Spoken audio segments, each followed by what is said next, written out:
Nós estamos aí, já iniciamos, né, no mês de dezembro, começamos a falar, por que existem tantas igrejas, né? Esse foi o primeiro motivo, ou essa parte dessa introdução. Vimos que a pecaminosidade humana é um dos motivos de termos tantas igrejas, mas também toda a previsão bíblica da ação do nosso inimigo. E aí depois, no segundo momento ainda da introdução, nós começamos a falar, então, já que existem as igrejas pautadas estudando, como saber qual que é a igreja verdadeira, né? Quais são as características de uma igreja que realmente é do Senhor Jesus, que não apenas aparenta ser. Nós temos estudado há algum tempo, nós vemos que uma das artimanhas de Satanás é se apresentar como cordeiro, porém a voz continua sendo a do dragão, né? O ensino continua sendo a do dragão. Então, como que identificar? Então, nós trabalhamos com isso aí, e só relembrando aí rapidamente, por que existem tantas igrejas? Primeiro, porque o homem é um ser religioso, porque o homem é um ser ganancioso, e como diz Paulo, né? Muitos pensam que a piedade é fonte de lucro, né? Porque o homem busca os seus próprios interesses, e porque é uma estratégia do próprio Satanás. Né? Então, ele é um modo de enganar vocês fazendo parecido. É a história da nota falsa, né? Se a nota é verde, você faz uma nota falsa cor de laranja, não vai enganar ninguém. Né? Para você conseguir ter sucesso na falsificação, você tem que fazer o mais parecido possível. E é assim que Satanás opera. Ele faz e cria, né, igrejas e sequências falando em nome de Jesus, com características o mais parecidas possível do cordeiro, como diz o Apocalipse, com a voz do Espírito que vem do próprio Satanás, mudando ali alguns detalhes, mas que faz toda a diferença. Depois, então, para identificar a igreja verdadeira, a igreja do Senhor Jesus, nós dividimos em algumas áreas. A primeira área que você tem que observar é em relação ao princípio de autoridade dessa igreja. Qual é a fonte da autoridade dessa igreja? Nós vimos que existe uma igreja a Bíblia, como fonte de autoridade, nós tradicionam a tradição humana.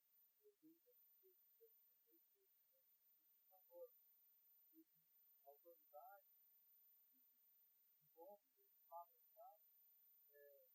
era a autoridade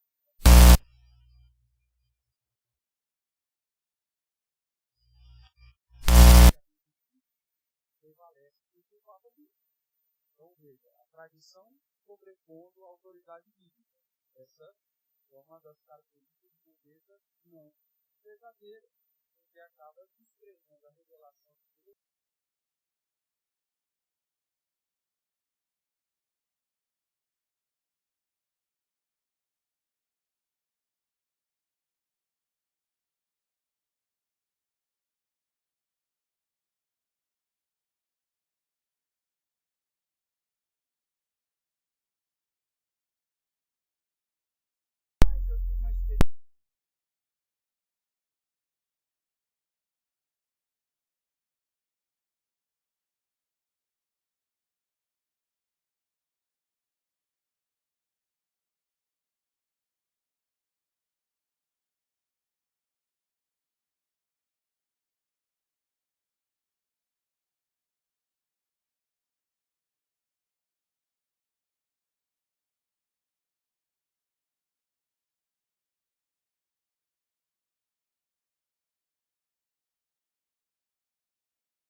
a um ambiente reflexivo, né? Para a pessoa refletir sobre a realidade espiritual dela, a necessidade que ela tem de Deus. Então, essa é uma das igrejas que vai usar de princípios psicológicos, de mecanismos da neurociência, e até mesmo da questão musical, né? Para te emocionar, para tocar o seu coração. Geralmente, essas igrejas, a pessoa se emociona muito, e ao sair dali, ela fala, nossa, que coisa, que experiência maravilhosa que eu tive, né? E aí, aquilo gera uma dependência, né, de um culto que foque nas minhas próprias necessidades e não naquilo que realmente Deus quer me ensinar. Então, a pessoa fica meio que aprisionada, né, numa dependência, porque aquilo gera satisfação, né, prazer, e aí a tendência é que essa pessoa ela acabe buscando outras experiências nesse sentido. Tanto é que o que acontece? Se porventura aquela igreja não a emociona mais como emocionava até domingo passado, ela procura uma outra, que aí vai ter um outro mecanismo, vai ter fumaça agora, vai ter, né, gente dançando, pessoas pegando no colo, aí então ela vai. Aí dali a pouco aquilo não supre mais, ela procura uma outra igreja que vai suprir emocionalmente ela, que faça ela se sentir bem, ou até se emocionar, chorar e tudo mais. É o mesmo sistema das drogas, né? O cara começa com a droga leve, aquilo já não satisfaz mais, ela procura uma mais pesada, e assim vai, e a pessoa fica aprisionada a um modelo de culto que não exalta a Deus, mas exalta a ela mesma. E ela começa a adorar a si. Ela começa a adorar a si mesma, porque o objetivo dela é satisfazer o seu próprio desejo, os seus próprios anseios. Ela quer ouvir aquilo que agrade o coração. Aí eu vou lá buscar uma palavra na igreja. Aí qualquer palavra que se fala, principalmente uma pregação alegórica, né, não é uma pregação expositiva, aí qualquer coisa que se fala, aí ela interpreta de acordo com o coração dela. Aquilo que Deus fala em Ezequiel, né? A pessoa já chega com o coração cheio de ídolos e Deus fala, então eu vou falar de acordo com os seus ídolos. Você vai ouvir e vai entender de acordo com aquilo que você quer. Aí a pessoa fala, não, eu fui lá, eu recebi uma palavra, eu vou fazer tal coisa, e para dar errado. Aí depois, mas por que deu errado? Ah, deve ter tido um pecado no meio do caminho, ou então opressão de Satanás. E aí ela vai em outro lugar, ah não, então aquela igreja já não está falando mais o que deveria para mim, aí eu vou procurar a palavra em outra igreja. Veja, esse modo de adoração focado no homem é algo antibíblico, né, e que deve ser rejeitado pelo verdadeiro servo do Senhor. A segunda característica aí de uma igreja com princípio regulador é que tudo que não é proibido pode. Então ele segue o seguinte padrão: se a Bíblia não diz claramente que não deve fazer determinada coisa, faz. Então, por exemplo, a Bíblia, algum lugar proíbe que o pastor venha de sunga na igreja. Não usei sunga. Tem alguma coisa assim?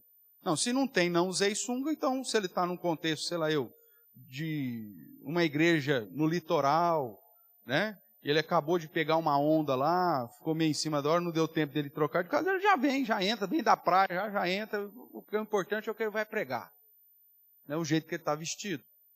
Então, se não está proibido, pode. Ok?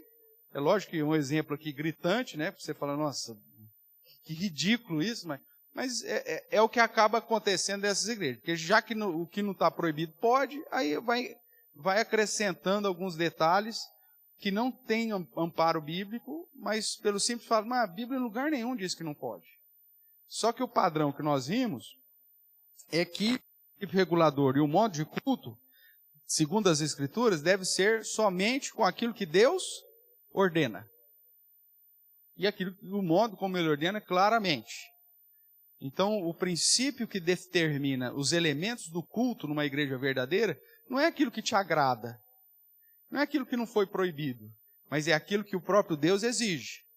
E durante toda a Escritura, Deus deu elementos específicos que têm que estar presentes no culto. né? Então, em obediência ao que Deus revelou, o padrão de uma igreja verdadeira é aquela que obedece o que Deus ordenou.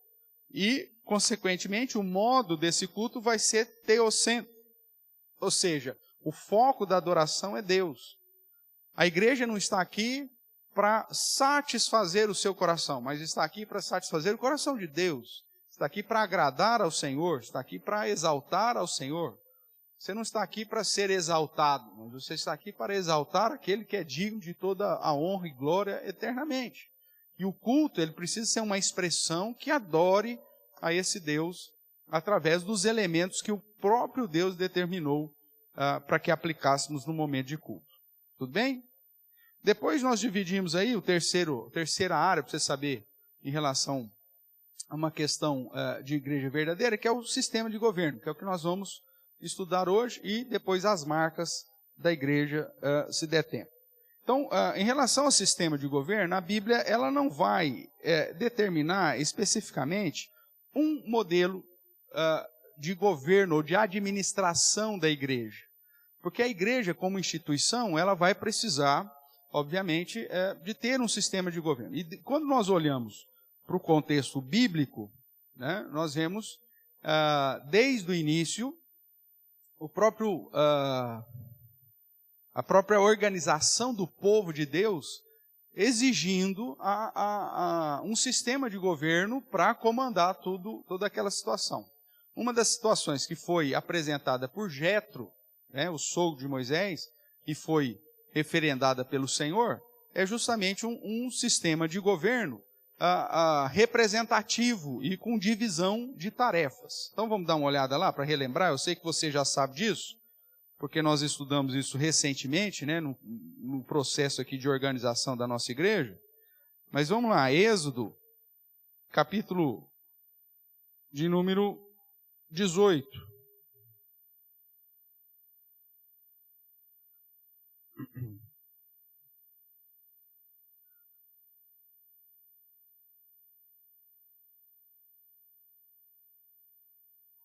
A partir do verso 13, nós temos aí a situação, então, que Jetro, o sogro de Moisés, trouxe a sua esposa, os seus filhos, tal, esteve ali, e aí o verso 14 diz assim, né? Ou melhor, 13 mesmo.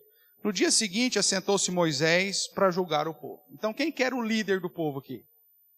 Moisés, só ele. Tudo bem? Então, aqui nós temos um modelo onde nós temos uma pessoa que é o que faz tudo em relação a todas as coisas. Então, no dia seguinte, assentou-se Moisés para julgar o povo estava em pé diante de Moisés, desde a manhã até o pôr do sol. Para quem reclama de fila, a fila já tinha isso aqui lá no deserto, né? Então o povo ficava lá de pé. Verso 14. Vendo, pois, o sogro de Moisés tudo que ele fazia ao povo, disse: que é isso que fazes ao povo? Por que te assentas só? Porque só você vai tomar conta de tudo e de todos. Porque só a sua cabeça vai resolver todos os problemas. Porque só a sua cabeça é que vai direcionar todas as questões relacionadas a esse povo. Porque te assentas só. E todo o povo está em pé diante de ti, desde a manhã até o pôr do sol. E respondeu então Moisés a seu sogro: é porque o povo me vem a mim para consultar a Deus. Quando tem alguma questão, vem a mim para que eu julgue entre um e o outro e lhes declare os estatutos de Deus e as suas leis. O sogro de Moisés, porém, lhe disse: não é bom o que fazes. Sem dúvida, desfalecerás, tanto tu como este povo que está contigo. Pois isto é pesar demais para ti, e tu só não o podes fazer. Ouve, pois, as minhas palavras, eu te aconselharei, e Deus seja contigo. Ou seja, Deus vai te confirmar isso aí. Representa o povo perante Deus. Ou seja, tem um sistema de governo representativo. Representa o povo perante Deus, leva as suas causas a Deus. Agora, segundo ponto, ensina-lhes os estatutos e as leis, e faz-lhes saber o caminho que deve andar e a obra que deve fazer. Depois, terceiro, procura dentre o povo homens capazes, tementes a Deus, homens de verdade, que aborreçam a avareza, e ponho sobre eles por chefes de 1000, chefes de 100, chefes de 50, chefes de 10. Ou seja, divide o trabalho, para que julgue este povo em todo o tempo. Toda causa grave trarão a ti, mas toda causa pequena eles mesmos julgarão. Será assim mais fácil para ti, e eles levarão a carga contigo. Se isso fizeres, e assim Deus, o quê?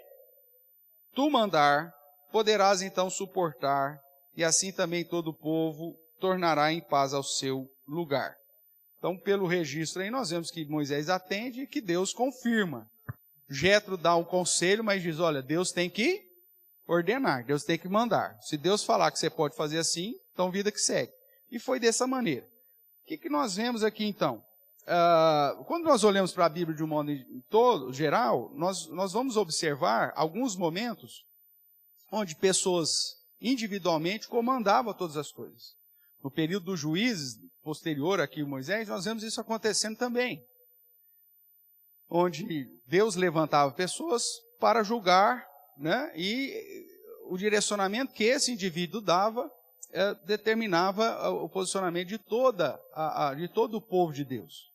Então, esse modelo onde você tem uma pessoa governando e determinando todas as coisas, você tem amparo nas Escrituras. Você vai ter também, em alguns momentos nas Escrituras, o povo de Deus reunido, né, mesmo sob direcionamento de algum indivíduo, mas determinando ou decidindo coletivamente sobre alguma situação que deveria fazer. Em vários momentos você vai ver textos relacionados com a reunião do povo de Deus, principalmente nas reformas religiosas, onde todo mundo se reúne, é lido a palavra de Deus, e aí a pessoa que está direcionando fala, e aí, o que nós vamos fazer? Nós vamos fazer aliança com o Senhor ou não? É o caso de Josué, é o caso de Neemias, é o caso de Josias, de Ezequias, vários momentos onde é reunido o povo, apresenta a situação e fala, gente, nós temos que fazer aliança com o Senhor. E aí o povo continua, nós decidimos então fazer aliança com o Senhor. Então, algumas situações que há um amparo, de certa forma, para esse sistema de governo coletivo, né, onde todo mundo decide sobre o que deve decidir. Mas temos também amparo nas Escrituras, e talvez com muito maior ênfase, dessa perspectiva, como nós vimos aqui em Êxodo 18, onde homens específicos são escolhidos, com características específicas, para governar esse povo e para julgar esse povo.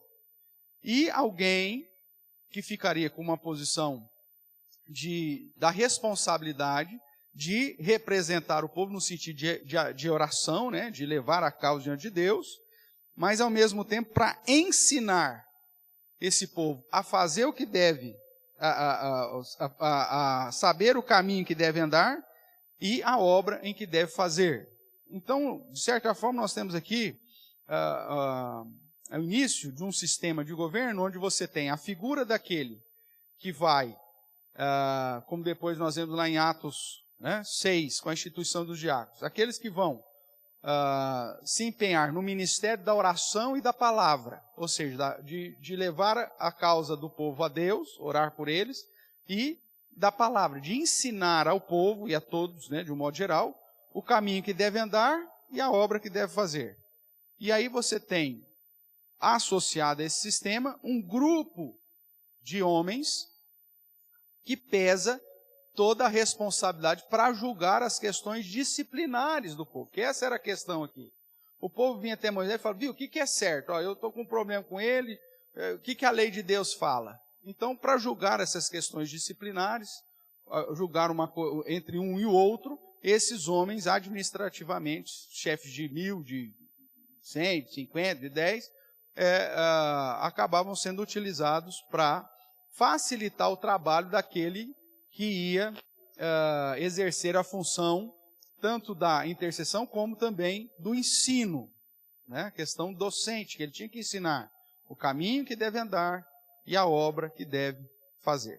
Tudo bem? Dentro desse pano de fundo, então nós chegamos aí a 3 sistemas de governo possíveis. É lógico que alguns com mais amparo, outros com menos.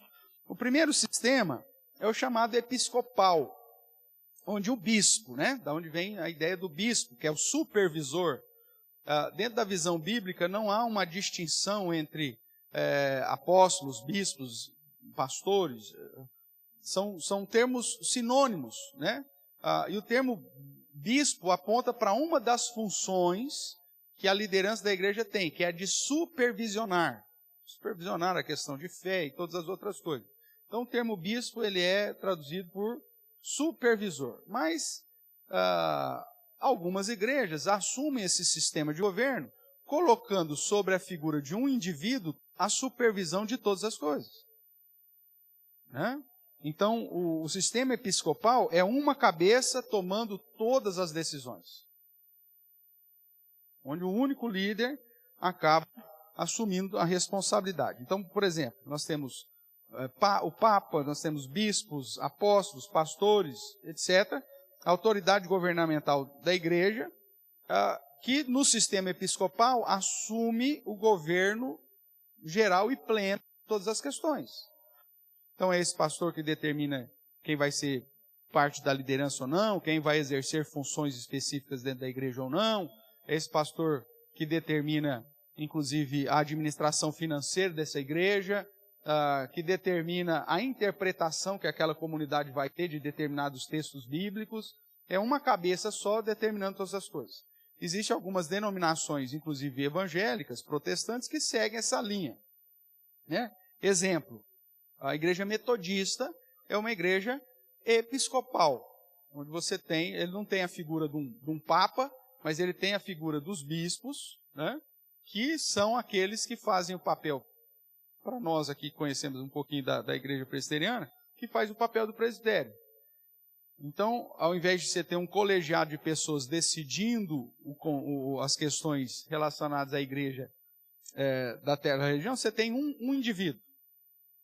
E é esse indivíduo, inclusive, que determina sobre a vida das igrejas que estão debaixo da supervisão dele, mudando, inclusive, pastores. É o bispo que fala assim, o pastor João vai para a igreja tal, o pastor Zé sai de lá e vai para outra igreja. O Joaquim, que está sem campo, vem para cá, vai para... É ele que determina, uma única cabeça, determinando todas as questões, inclusive de sucessão pastoral. Né? Às vezes você tem lá uma igreja que está muito bem, sob pastoreio de alguém, o bispo resolveu tirar o cara e pôr um outro lá, e ele sim, ele tem essa autoridade, ele vai e faz. Né? O meu sogro, né, ele vem de família metodista, né? Enquanto o pai e a mãe dele estavam vivos, quantas vezes a gente ouvia essa história, o bispo tirou de novo o nosso pastor, vai trazer um outro aí que a gente não conhece, nossa, a igreja está desanimada, aquela coisa toda, né? Mas o sistema é assim, o sistema episcopal, você tem um cara que comanda todas as coisas. Né? Quando você vai para a igreja neopentecostal, por exemplo, né? Universal, mundial, internacional, seja lá tal, né? Onde a figura de uma pessoa que comanda todas as coisas. Ele tem depois alguns funcionários debaixo dele, onde ele vai, quem ele confia, determinadas áreas, mas ele que continua sendo o líder máximo. Se você não lê na cartilha dele, o que ele vai ser? Ele te manda embora e põe outro no seu lugar. Porque é o sistema episcopal. Uma pessoa só manda. Tem amparo bíblico isso, pastor? Tem. Você vê Moisés exercendo isso, os juízes exercendo isso e tal. Só que, veja, dentro de um contexto ainda, de um povo de Deus, de teocracia, onde Deus falava diretamente a esse povo.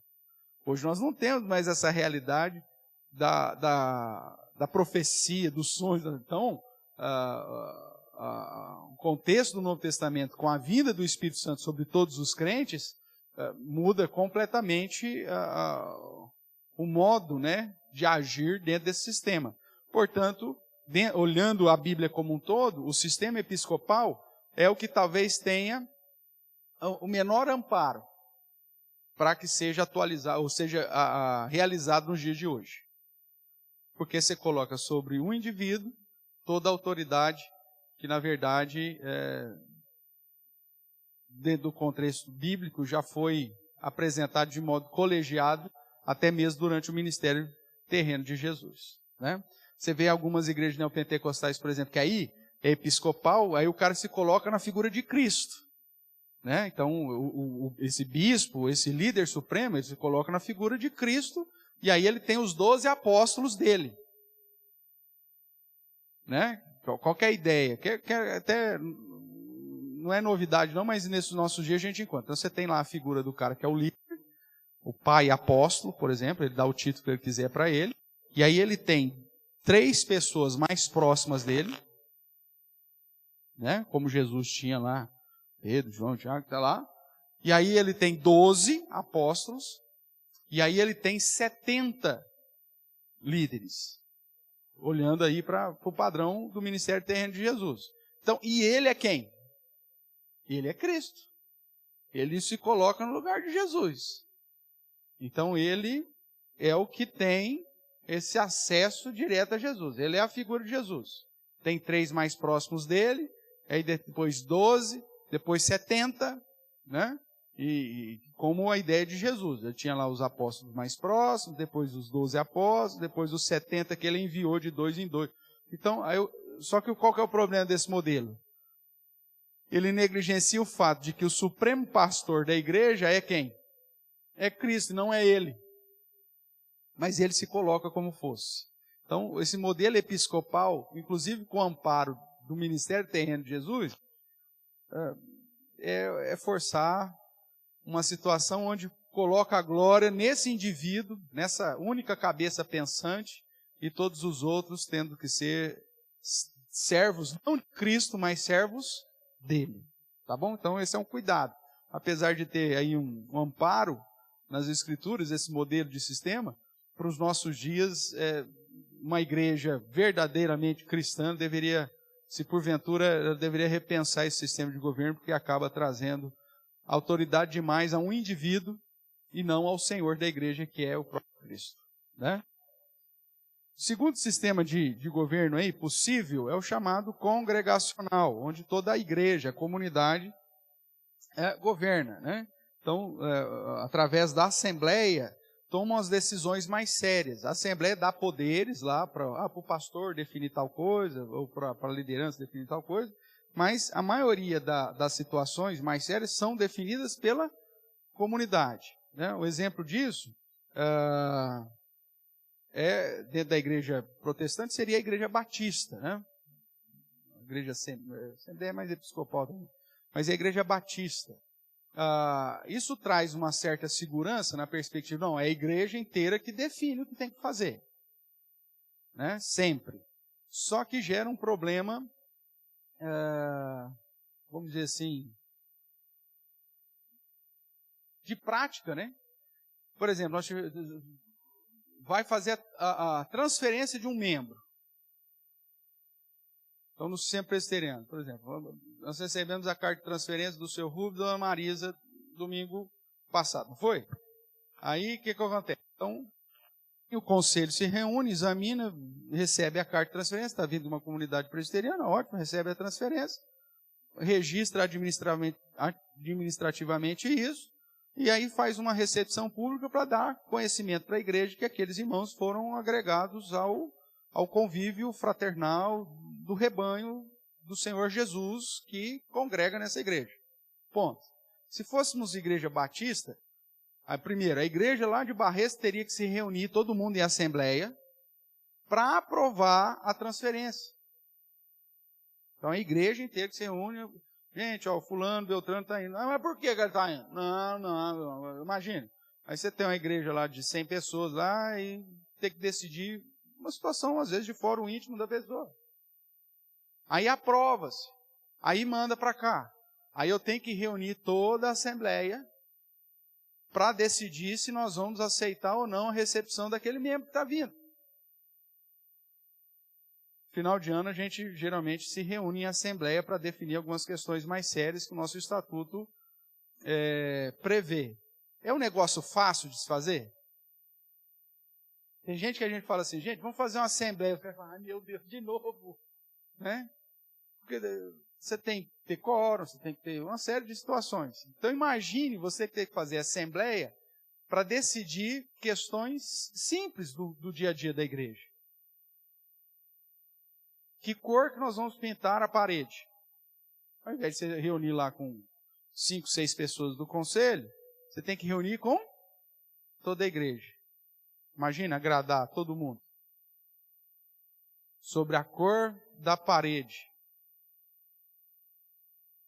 Porque, resolveu pintar de... alguém vai falar, mas nossa, podia ter pintado de outro. Você é presbítero da igreja? Não sou. Então tá bom, filho. Não é você que decide. Vida que segue já está pintada a parede. Imagine o tempo que se gasta para tomar decisões que seriam muito mais facilmente. Mas isso, pastor, na igreja batista, o pastor faz, tal. Só que se ele faz, e depois a assembleia se reúne e mudar de cor, o que vai acontecer? Vai mudar de cor. Então, apesar de ser um sistema que você vê em alguns momentos acontecendo nas Escrituras, ele deve ser um padrão misto. Você colocar somente a congregação decidindo todas as coisas, isso fica inviável. Às vezes, aí o que acontece? Como não tem condição de reunir a assembleia uma vez por mês, aí algumas decisões demora-se 6 meses para tomar aquela decisão. Tem igreja batista que fala o seguinte, nós vamos resolver transferência de membro de ano em ano. Então todo mundo que quiser pedir transferência, vai pedindo, vai pôr na lista aí. No final do ano a gente reúne e aprova. Aí às vezes o cara mudou, já está 1 ano congregando na outra igreja, mas ainda não foi liberada a transferência dele lá. Então, essas dificuldades. E o terceiro sistema de governo é aquele que é chamado de sistema presbiteriano, por conta do termo presbíteros no grego, ou do termo ancião, né, no Antigo Testamento, que aponta para presbítero, que é o sistema representativo, com base em Êxodo 18, que nós lemos, onde você tem a figura do docente, que tem o principal papel de se dedicar ao ministério da oração e ao ministério da palavra, ou seja, interceder, orar, né, pastorear o povo, e ao mesmo tempo ensinar o caminho que deve andar e a obra que deve fazer. E aí você tem uma divisão de tarefas com homens com características bíblicas que vão ficar responsáveis por julgar todas as coisas, as questões administrativas, disciplinares e tudo mais. Veja comigo, antes de Atos 15, nós já lemos aqui Êxodo 18, Atos capítulo 6.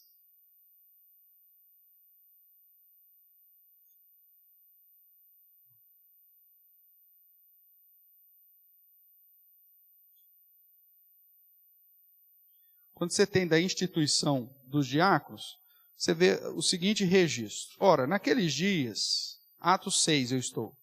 Ora, naqueles dias, multiplicando-se o número dos discípulos, houve murmuração dos helenistas contra os hebreus, ou seja, dos crentes que não eram judeus contra os que eram judeus. Porque as viúvas deles estavam sendo esquecidas na distribuição diária. Então, os 12 convocaram a comunidade dos discípulos e disseram, não é razoável que nós abandonemos o quê? A palavra de Deus para servir as mesas. Mas, irmãos, escolhei dentre vós 7 homens de boa reputação, cheios do espírito de sabedoria, os quais encarregaremos desse serviço. E quanto a nós, nos consagraremos ao quê? À oração e ao ministério da palavra. Então, no caso aqui, os apóstolos assumiram essa responsabilidade da docência da igreja, semelhança daquilo que Moisés fazia, que tinha o objetivo de se dedicar ao ministério da oração, da intercessão, de representar o povo diante de Deus, e também ao ministério da palavra, do ensino, ensinando o caminho que deve andar e a obra que deve fazer lá no padrão de Êxodo 18. E eram escolhidos homens à parte, inclusive daqueles da liderança, para tratar do socorro das pessoas carentes e necessitadas, que é o exercício aqui da diaconia, do serviço. Diaconia significa serviço. Tá? Então, é incrível, né, que às vezes o cara quer ser diácono, mas ele não quer servir.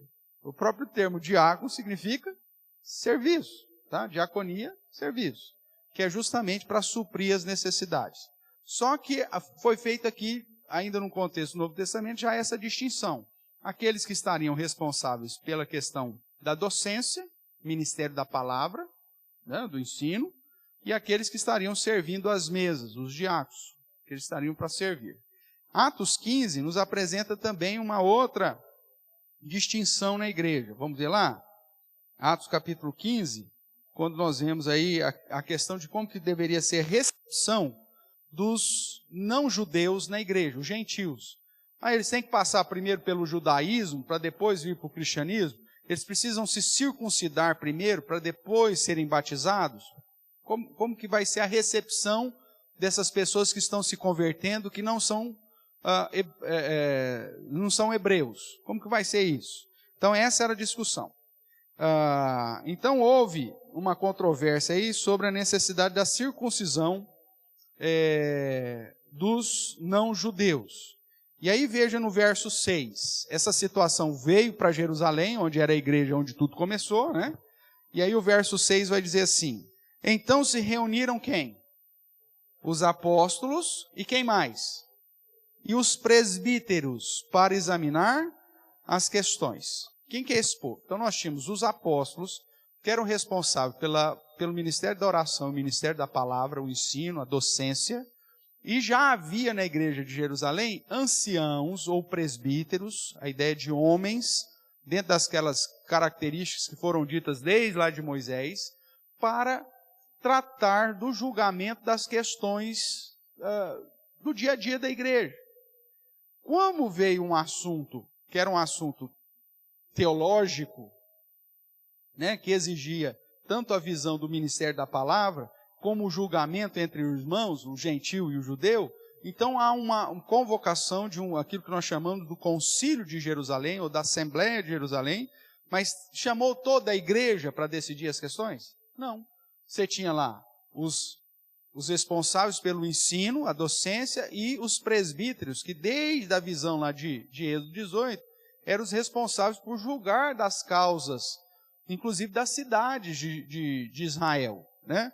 O país era um país teocrático, então cada cidade havia um conselho de anciãos, ou um conselho de presbíteros, usando o termo grego, que decidiam as questões do dia a dia da cidade. Problemas, inclusive, entre as pessoas. Quer ver um exemplo disso, bíblico? Livro de Ruth. Quando Ruth volta de Moabe, ou com Noemi, né? Noemi volta de Moabe, e trazendo a sua nora, e por conta da lei ela tinha o direito das terras que eram da sua família, só que através de um resgatador. E aí nós tínhamos dois parentes próximos de Noemi que poderiam ser o resgatador. Um que nós não sabemos nem o nome, e o outro, Boaz. Aí o que Boaz faz? Quando Ruth vai procurá-lo lá na festa, lá, deita aos pés dele, dizendo: tu és o meu resgatador. Ele fala assim: mas tem um antes de mim. Então você vai para casa, espera lá, vamos ver o que nós vamos fazer. Aí ele vai, conversa, eu falo assim: Noemi veio, você, como parente, você tem o direito de resgatar a propriedade que era do marido dela, Elimeleque. Só que lembre-se que, como tem Ruth, que não teve filhos, ao resgatar a propriedade dela, você tem que também ser o resgatador de Ruth para suscitar descendência para o marido dela, que morreu, que não teve filhos. Aí o cara falou: aí você me complicou. Então eu abro mão. E aí Boaz reuniu quem? O conselho de anciãos da cidade, né? E aí tem até um contexto interessante lá, que naquela época, um costume, né, dar o sapato lá, claro, tal. Aqui a gente fala que era o fio do bigode, né? Mas lá, tal. E aí eles, diante do conselho da cidade, definiu que Boaz seria o resgatador. Com o aval de quem? Do conselho da cidade. Esse conselho de anciãos, ou de presbíteros. Então esse era o sistema de todo o Antigo Testamento. Quando o cristianismo veio, essa ideia continuou, foi natural, né? E a igreja, então, contava com anciãos ou presbíteros que tomavam as decisões relacionadas ao dia a dia da igreja.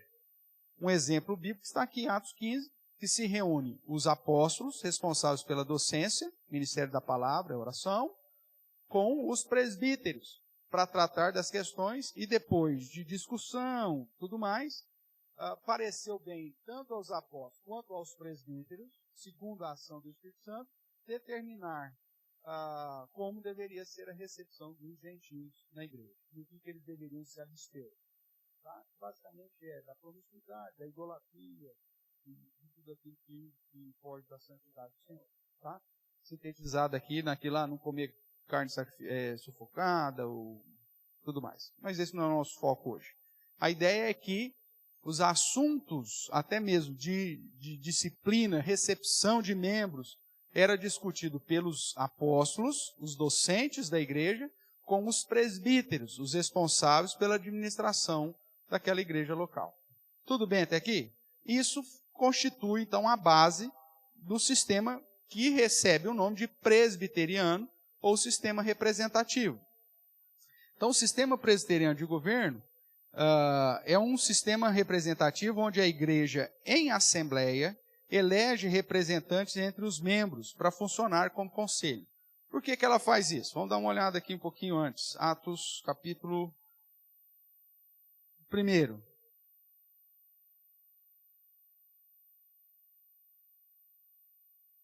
Da onde que vem essa ideia de eleger presbíteros, né? Então você tem aqui, por exemplo, Atos, capítulo 1, verso 15.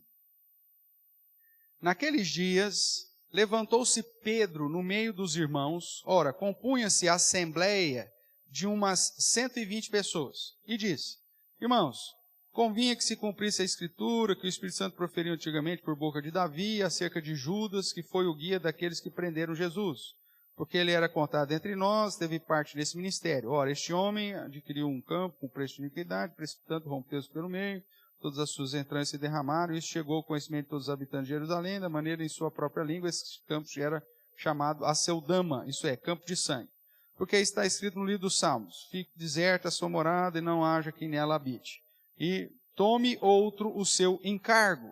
Aí Pedro continua: é necessário, pois, que dos homens que nos acompanharam todo o tempo que o Senhor Jesus andou entre nós, começando no batismo de João, até o dia em que dentre nós foi levado às alturas, um destes se torne testemunha conosco da sua ressurreição.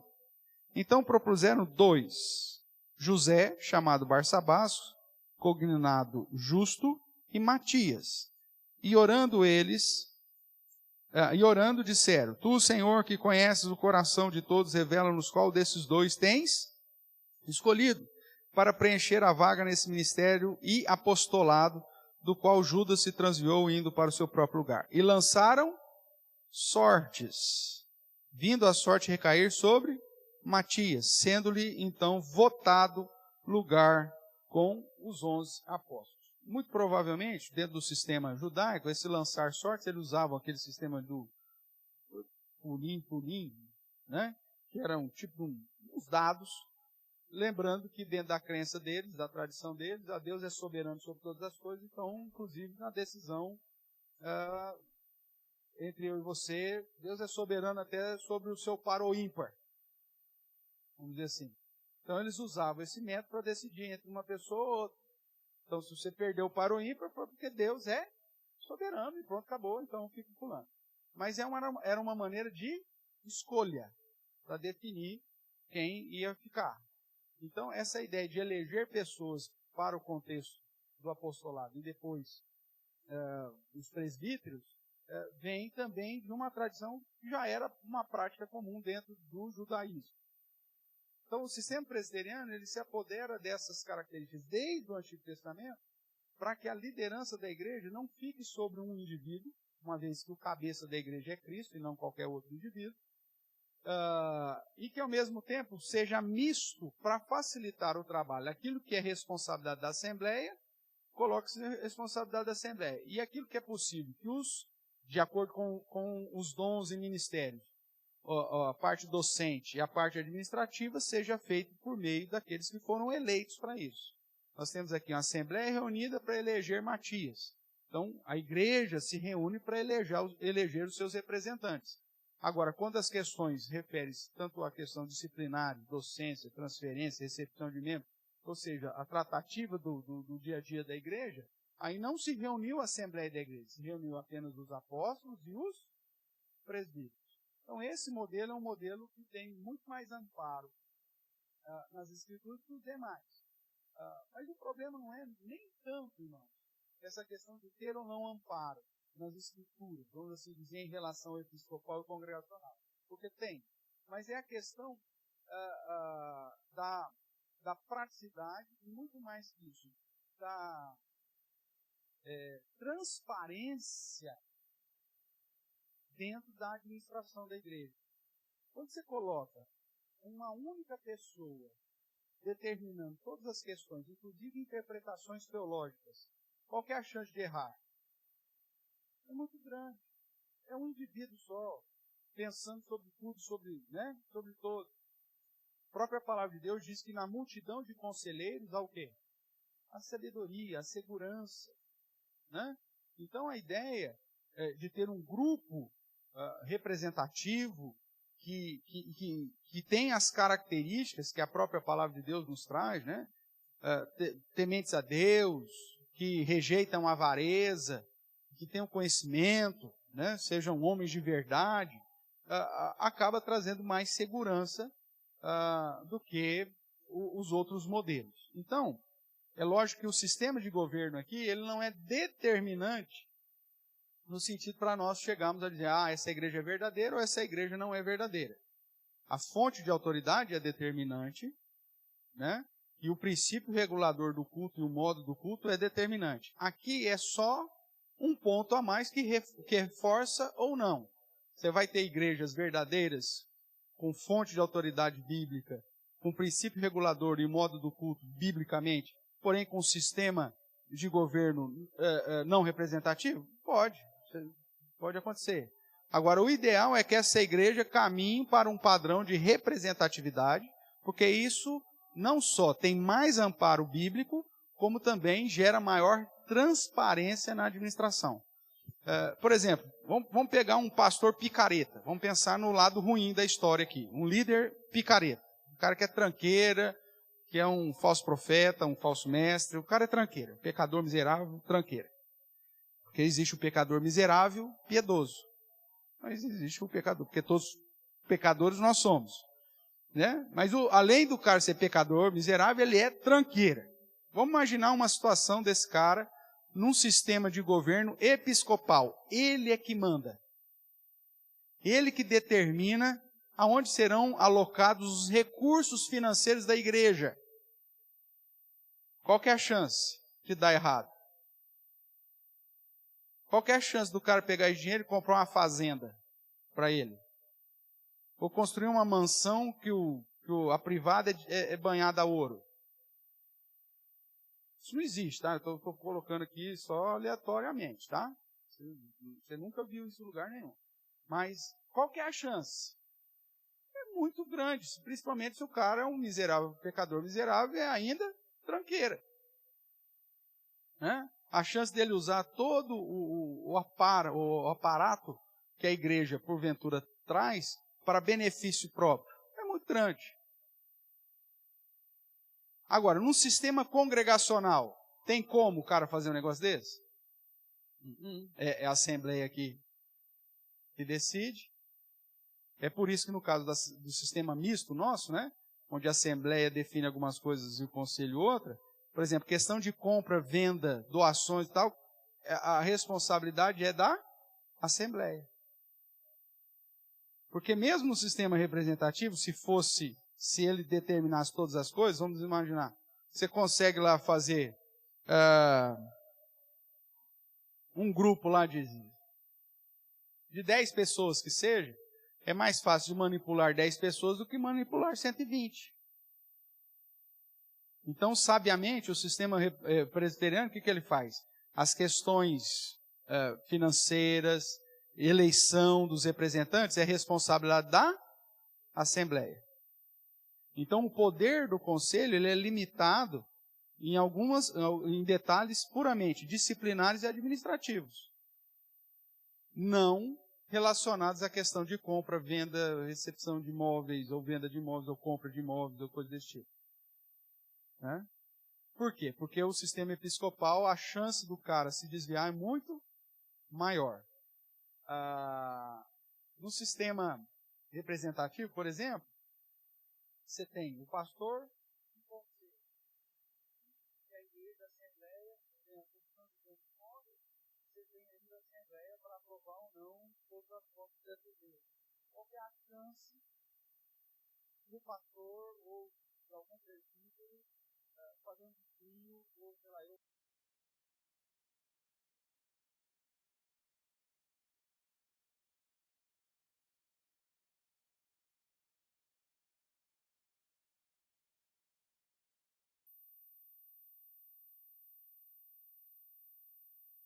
né? A não ser que a igreja inteira dê o aval para fazer aquilo. Então aí se torna uma situação lícita. Né? A igreja inteira resolveu comprar uma fazenda para o pastor. Olha que maravilha, bênção do pastor. Pronto. Mas a igreja decidiu, então tá bom. Mas aí então é uma decisão que se tornou lícita. Agora, o pastor querer fazer um negócio desse sozinho, tem como? Não tem, o sistema não permite. Então a transparência acaba dando um testemunho maior. Né? No sistema episcopal, quem que decide o valor do salário que o pastor vai receber por mês? O sistema episcopal fala, eu vou ganhar X por mês. Porque toda a arrecadação da igreja passa a ser do líder da igreja. Então é ele que define. Agora nos outros sistemas, não, é a própria comunidade que dentro de uma realidade de dar um contexto de vida tal, vai votar aquilo que se acha necessário para a manutenção do pastor e da sua família. Né? No caso representativo, o conselho vai determinar isso, pronto, acabou, e inclusive depois aponta na assembleia para o referendo da igreja, pronto, acabou. Então, quer dizer, qual que é a chance de um pastor ter um salário exorbitante dentro de um contexto representativo? Quase nulo. Agora, no sistema episcopal, aí você vê lá a Forbes, né, falando dos pastores mais ricos do mundo. Você vai ver que todos os pastores mais ricos do Brasil, vamos dizer assim, segundo a Forbes, são pastores de sistema de governo episcopal. Por quê? Porque é o cara que decide. E isso acaba gerando um mau testemunho para a comunidade. Então você vai procurar uma igreja verdadeiramente bíblica, o foco é fonte de autoridade, princípio regulador do culto. Mas dê uma olhadinha também no sistema de governo. Porque senão, meu amigo, se o sistema de governo lá da sua denominação ou da igreja que você está frequentando for episcopal, mesmo com certo amparo bíblico, a questão de transparência e possibilidade de dar algo errado é muito maior. E eu estou para te dizer que é quase que fatal. Porque todos são pecadores miseráveis. E alguns são, além disso, tranqueiras. Aí, tá vendo? Não é à toa que esse é um grande problema que nós temos dentro da questão da igreja, né? Que tem muitas igrejas do sistema episcopal que já, de vez em quando, aí cai a casa de alguém, mas que geralmente está vinculado, inclusive, a narcotráfico, irmãos, para lavagem de dinheiro. Não vai longe. Não vou citar os nomes aqui, obviamente. Mas aqui em Araraquara, nós temos uma igreja onde o pastor, o sistema episcopal, sabe-se lá de onde que veio, de que buraco saiu, e o cara abre a igreja, aí reuniu lá um grupinho, aí pegou uma das irmãs da igreja e nomeou tesoureira. E dentro do estatuto dessa igreja, então, a tesoureira é responsável por fazer toda a movimentação financeira debaixo da direção do pastor da igreja, que é o bispo, o apóstolo, o papa, sei lá o quê.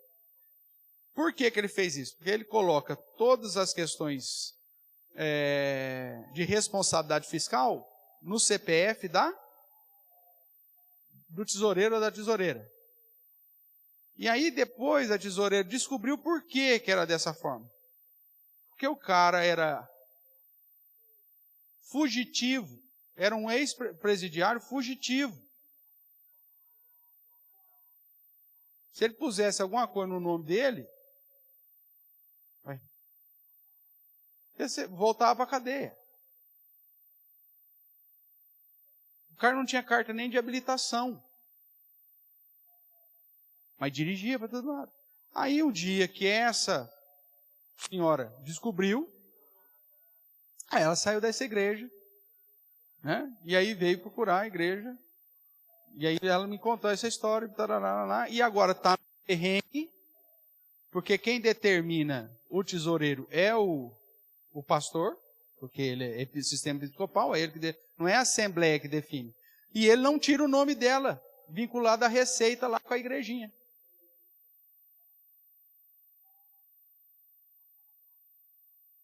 Aí você vai ter que procurar um advogado, entrar com uma ação para que ele tire o seu nome da instituição. Ué. Não vai ter outra solução para você. Olha que situação. Aqui na nossa cidade. O cara fugitivo da cadeia, está vivendo como fugitivo, só que agora usa o nome de pastor, se apresenta como pastor, provavelmente o nome dele não é o nome verdadeiro, né? Deve ter documento falso aí e tal. E o cara usa um sistema episcopal para se manter, irmãos. Então, essa é um grande perigo. Provavelmente você já deve ter visto histórias do tráfico bancado em determinadas igrejas episcopais, porque é fácil lavar dinheiro. Por que muitas vezes nós vemos aí os deputados e o próprio governo querendo taxar as igrejas, querendo aplicar algumas leis para a igreja como se fosse uma empresa comum? Porque tem muito desvio, principalmente nessas igrejas episcopais, onde o líder faz tudo conforme aquilo que ele quer. Então, cuidado. Mesmo que não seja determinante o sistema de governo para você saber se uma igreja é verdadeira ou não, dependendo do sistema de governo, fique de orelha em pé. Tudo bem até aqui?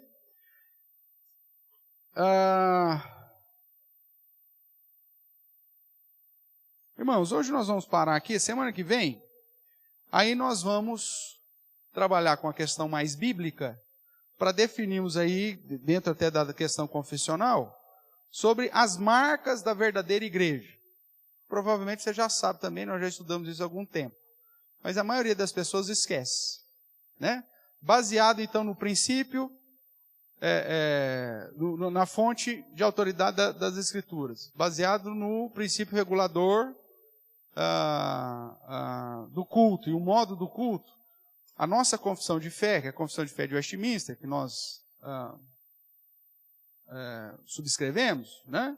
Apesar que com algumas observações, mas ela prevê, então, algumas marcas da verdadeira igreja, para que nós identifiquemos claramente uma igreja que, de fato, pautada na fonte de autoridade e no princípio regulador do culto, tenha características mínimas, o mínimo do mínimo, para você determinar quais são as marcas da verdadeira igreja. E aí a gente, se Deus quiser, na semana que vem, na escola dominical de semana que vem, a gente fecha essa parte introdutória com as marcas da verdadeira igreja de Jesus. Tudo bem? Alguma pergunta sobre a questão do sistema de governo? Ou alguma colocação? O que nós podemos falar aí na questão de conclusão, né, sobre o sistema de governo?